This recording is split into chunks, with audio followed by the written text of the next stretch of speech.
Tennessee Titans versus Atlanta Falcons. Tennessee and Atlanta will both be looking to pick up their first preseason win when they face each other at Mercedes-Benz Stadium. The Titans are coming off a 29-7 loss to Tampa Bay in a game where their offense struggled to sustain drives. The Falcons are coming off a 17-10 loss to Detroit, where they failed to capitalize on scoring opportunities. Both teams will be eager to make adjustments and evaluate depth players in hopes of finding momentum before the regular season. The Titans didn't play well in their first preseason game, getting blown out by the Buccaneers, who didn't even play their starters. It was a disappointing showing that exposed several areas needing improvement. They will try to bounce back from the loss and secure their first preseason win when they take the field on Friday, aiming for a sharper performance through improved execution, tighter discipline, and more effective roster rotations that can spark momentum and build confidence heading into the regular season. Tennessee scored only 7 points in their first game, managing just 201 total offensive yards, a telling sign of their early season struggles to generate rhythm and sustain drives. Number 1 overall pick, Cameron Ward looked sharp in limited action, completing 5 of 8 passes for 67 yards and showing poise in the pocket, along with solid decision-making under pressure.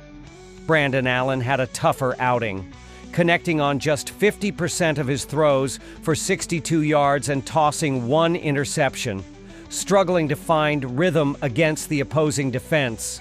The contrast in performances highlighted both the promise of the rookie and the challenges faced by the veteran in this matchup. The Titans couldn't establish much on the ground, finishing with only 66 rushing yards on 21 carries, a number that underscores their offensive struggles. Kalel Mullings led the rushing attack with 7 carries for 33 yards, providing some spark, but not enough to ignite a consistent run game. The lack of push from the offensive line and limited success on early downs put the Titans in too many passing situations, making it easier for the defense to anticipate and shut down their offensive rhythm. Tennessee didn't play well defensively in their first game, despite going up against mostly backups, which makes the performance even more concerning. They were especially poor against the run, surrendering 177 yards on an eye-popping 9.8 yards per carry, a figure that exposes glaring issues in tackling technique and run gap discipline. Such breakdowns not only allowed big gains but also kept their defense on the field far too long, wearing them down and making it difficult to establish any control over the game's tempo. If they want to give themselves a realistic chance in this matchup, they will need to significantly tighten up their run defense, staying disciplined at the line of scrimmage and maintaining proper gap control. Eliminating missed tackles and preventing big plays on the ground will be critical, as such breakdowns can quickly shift momentum and put added pressure on the offense to respond. A more physical presence in the trenches could be the difference between competing and falling behind early. The Falcons gave a better overall performance in their first game, but they couldn't overcome the Lions, ultimately falling short on the scoreboard despite some encouraging moments.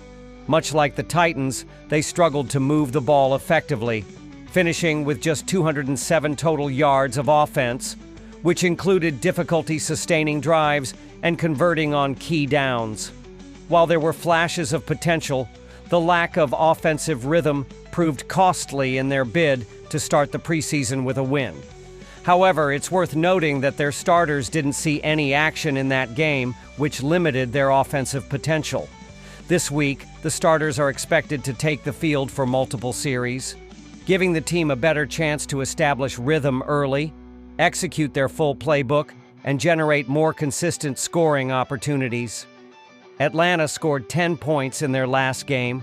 They threw for 185 yards and rushed for 22 yards. Easton Stick completed an impressive 83% of his passes for 149 yards and 1 touchdown, efficiently leading the offense through the air and displaying excellent decision-making. Emory Jones also performed well in limited action, connecting on 80% of his throws for 49 yards, showing accuracy and composure when called upon. Together, their performances highlighted the depth and reliability at the quarterback position, giving the offense multiple capable options under center. On the ground, Nathan Carter provided a spark, accounting for more than half of the team's rushing yards with just 3 carries for 22 yards, showing both efficiency and explosiveness. While the passing game was sharp, Carter's contributions highlighted the importance of balance in the offensive attack. His decisive runs to the second level show Atlanta can diversify their offense, a key advantage against Tennessee, who struggled to defend multiple phases of the game in their opener. If Carter can maintain that burst and decisiveness, he could play a much larger role in the coming weeks, potentially adding an extra layer to the Falcons' playbook. Atlanta played well defensively in their last game, holding the Lions to 17 points. They struggled against the run but did a good job against the pass, limiting big plays downfield and forcing the Lions into difficult third down situations. That type of situational defense, bending but not breaking, will be critical against a Tennessee offense still searching for its identity. The Falcons' secondary showcased improved communication, passing off routes effectively in zone coverage and contesting throws over the middle. While they'll need to tighten their run fits to avoid giving up chunk yardage early, their ability to limit explosive plays and force opponents to grind out long drives is a strength they can lean on. The Falcons were limited offensively in their first preseason outing, largely because they opted to give most of the snaps to their backups, using the game as an evaluation opportunity rather than an all-out effort. That approach allowed the coaching staff to get extended looks at depth players, but it also meant the offense lacked timing, chemistry, and rhythm. Drives stalled early, and without their top playmakers in the game, Atlanta's ability to sustain possessions was minimal. Still, the coaching staff likely gathered valuable film on roster hopefuls, and those evaluations could pay dividends as they trimmed down the depth chart. With the starters expected to see some action in this matchup, their offensive production should get a noticeable boost, particularly in the running game with dynamic second-year back Bijan Robinson set to play a bigger role.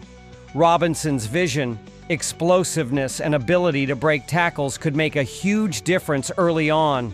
Not only is he capable of picking up tough yards between the tackles, but he's also a dangerous receiving threat out of the backfield. His versatility makes him the type of weapon who can force Tennessee to adjust their defensive alignments, potentially opening up the passing game for Desmond Ridder and the Falcons' receiving core. When Robinson gets into space, he has the speed to make defenders miss and the patience to set up his blocks, traits that could lead to several chunk plays if Tennessee's linebackers and safeties aren't disciplined in their assignments. Tennessee, on the other hand, struggled mightily to establish any rhythm on offense in their opener. Their passing attack lacked precision, and their ground game failed to generate consistent yardage. Outside of Rad, who showed some flashes, their quarterback play was underwhelming with missed throws, limited downfield success, and little help from a stagnant rushing attack. The Titans' offensive line also showed some vulnerability in pass protection, allowing pressure that disrupted timing routes and forced hurried decisions. That lack of cohesion up front could be problematic against an Atlanta defensive front that showed the ability to generate pressure even without heavy blitzing. Atlanta's defense was a bright spot in their first game, doing an excellent job containing Detroit's passing attack and neutralizing their run game. Their front seven demonstrated discipline in gap control, and their tackling in the open field was solid. That disciplined approach should carry over here, especially against a Titans squad still searching for cohesion. The Falcons also mixed in creative pressure looks, occasionally bringing safeties down into the box to disguise coverage and confuse the quarterback. If they can replicate that level of disguise against Tennessee's inexperienced offense, they could create turnovers or force 3-and-outs that swing field position in their favor. Given the expected improvement from Atlanta's offense and the matchup advantages on defense, the Falcons are well positioned to cover the spread.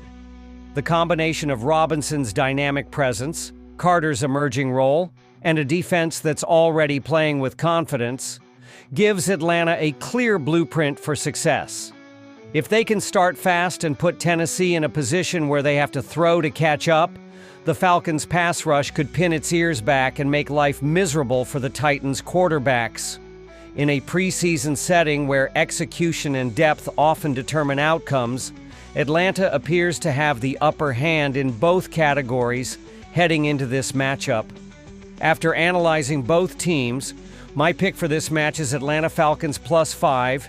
Drop your thoughts and predictions in the comments box. Kansas City Chiefs versus Seattle Seahawks. Week 2 of the NFL preseason is underway with a matchup of former AFC West rivals on the gridiron in the Emerald City as the Kansas City Chiefs travel to take on the Seattle Seahawks Friday night, and Kansas City opened the preseason with a 2017 road loss to Arizona Saturday night, losing outright as a 2.5-point favorite. Seattle kicked off their preseason slate with a 23-23 home tie against the Raiders last Thursday, covering the line as a 5.5-point underdog and showing resilience despite being in an early season evaluation mode. In the all-time regular season series between the teams, the Chiefs hold a 34-19 advantage, including a 24-10 home win in the most recent meeting on December 24, 2022. This historical dominance underscores Kansas City's consistency and experience, but Seattle's competitive performance in the preseason suggests they could challenge the Chiefs if key players execute effectively. Kansas City started strong and held a double-digit lead in the first half against the Cardinals in their preseason opener, but they couldn't sustain that momentum, ultimately falling by a field goal. The Chiefs now look to rebound from this defeat and even their preseason record against a familiar NFC West foe. Against Arizona, Kansas City jumped out to a 7-0 lead less than a minute into the game and extended it to 14-3 with 9:52 remaining in the first half, only to find themselves trailing 17-14 at intermission after a late Cardinals scoring drive. The Chiefs tied the game at 17 midway through the third quarter, but Arizona struck first on the opening play of the final quarter with a go-ahead field goal. Kansas City's final 2 possessions ended in punts, highlighting the team's difficulty sustaining drives late in the game. Statistically, the Chiefs were outgained 355 to 249 in total offense, allowed 24 first downs while picking up only 17 themselves, and lost the time of possession battle by a slim 30 to 24 to 29 minutes and 36 seconds margin. While Kansas City forced 3 turnovers and committed only 2, the mismatch in yardage and first downs illustrates the challenges they'll need to overcome. Moving forward, improving late-game execution, sustaining drives, and capitalizing on turnovers will be key if the Chiefs want to rebound and dominate against a disciplined Arizona squad in upcoming matchups. Patrick Mahomes had a brief but impactful appearance, completing his lone pass in the game for 1 yard, which resulted in a touchdown to Jason Brownlee, showing his ability to make a quick impact even in limited action. In the battle for depth chart positioning, Gardner Minshew outperformed both Bailey Zappe and Chris Oladokun. Minshew went 6 of 9 for 54 yards, added 4 rushing yards, and scored a touchdown, demonstrating efficiency and playmaking ability. Zappe completed 8 of 17 passes for 70 yards, but threw 2 interceptions and managed just 2 rushing yards, while Oladokun finished 6 of 13 for 39 yards and added 26 rushing yards, providing some mobility but limited overall impact. In the running game, no player stood out with significant volume, as Isaiah Pacheco had 1 carry for 8 yards, Carson Steele ran 3 times for 15 yards, Kareem Hunt added 2 carries for 12 yards, and Elijah Mitchell finished with 3 carries for 10 yards, highlighting a balanced but minimal workload for the backs. Among receivers and tight ends looking to make their mark, Robert Tonyan caught 3 passes for 49 yards, Nico Remigio had 2 receptions for 16 yards. Elijah Badger secured 2 grabs for 16 yards. And Jalen Royals added 3 catches for 14 yards, all contributing to the team's offensive flow in the opener. It will be interesting to see which of these players can build on their early performances as the preseason continues, as opportunities are limited, and every snap counts in the fight for roster spots. It's unclear if Mahomes and the rest of the Chiefs' starters will see action here. Watch for updates from Andy Reid closer to kickoff. Seattle opened preseason play against the Raiders and former coach Pete Carroll last week, and for most of the contest, the Seahawks appeared in control. They jumped out to a 7-0 lead after the opening quarter, extended it to 16-3 at halftime, and maintained a 16-10 advantage after 3 quarters. Even with 9:39 remaining in the fourth, Seattle led 23-13. But the Raiders rallied to score the game's final 10 points, leaving the matchup tied as time expired. Despite being outgained in total offense 392-368, Seattle won several critical statistical battles, including first downs 23-21, turnovers 2, takeaways against 1 giveaway, and time of possession 31-180-08 to 28-52, highlighting their ability to control the pace and capitalize on mistakes.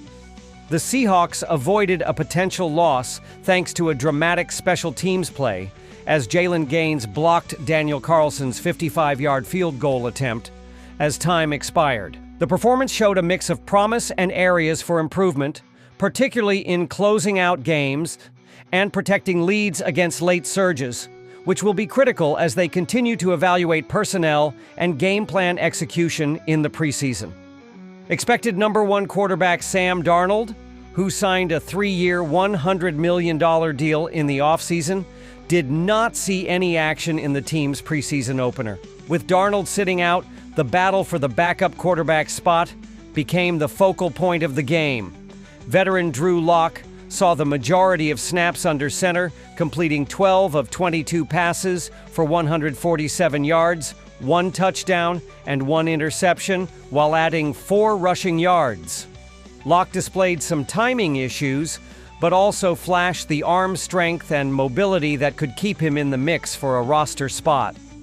Rookie Jalen Milroe also got a taste of action, going 6 of 10 for 61 yards through the air and adding an impressive 37 yards on the ground. Milroe's performance suggested that he could be a dynamic option in short yardage and gadget situations, as well as a developmental piece for the future. Seattle's running game showed resilience even without the services of Kenneth Walker III and Zach Charbonnet, averaging 5.3 yards per carry and totaling 170 yards on the ground. The team distributed carries effectively, highlighting the depth and versatility of their backfield. George Holani carried the ball 7 times for 61 yards and a touchdown, while Jacardia Wright also contributed 7 carries for 34 yards and a score. Anthony Tyus, the third, chipped in 6 carries for 23 yards, and Damian Martinez added 6 more for 10 yards. This collective effort demonstrated that Seattle's run game remains capable of producing even when missing key starters, and it allows coach Mike McDonald to rotate players and keep his regulars fresh for the start of the season. At the receiver position, no one in Seattle's revamped group fully emerged as a star, though Torrey Horton led the way with 3 catches for 31 yards and a touchdown.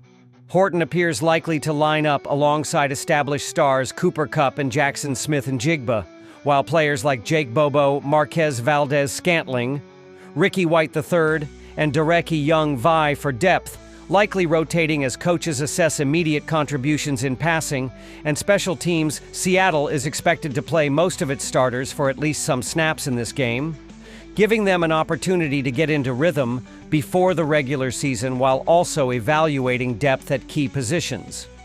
The home field advantage should also allow the Seahawks to ease their starters into action while still putting together a competitive effort. On the other side, Kansas City stayed under the total in their preseason opener against the Arizona Cardinals. The teams combined for just 37 points against a total of 41.5, dropping the over to 6-4 in the Chiefs' last 10 preseason contests. Mahomes only threw one official pass in that game, with another nullified by penalty, and his night was over almost immediately to protect him from injury. Health is the priority in preseason play for Kansas City, so it remains unclear how much of their starting lineup will see action in this matchup. Preseason totals for the Chiefs should be treated cautiously as the team tends to balance competitive opportunities with a heavy focus on injury prevention. Seattle, meanwhile, went over the total in its preseason opener against the Raiders, as the two teams combined for 46 points to surpass the set mark of 36. The Seahawks' backups produced efficiently, and the offensive balance between the run game and short passing game allowed the team to test personnel while keeping first-team players largely off the field. Entering this matchup, Seattle has split its last 10 preseason games in relation to the total, indicating variability depending on the mix of starters and backups in each contest. Given the cautious approach of NFL teams in the preseason, the listed total may be slightly inflated, particularly in games where star players are only expected to see limited snaps. While it's difficult to predict Kansas City's rotation and level of engagement in this contest, Seattle should benefit from home field advantage and the opportunity to get its key contributors some early live action.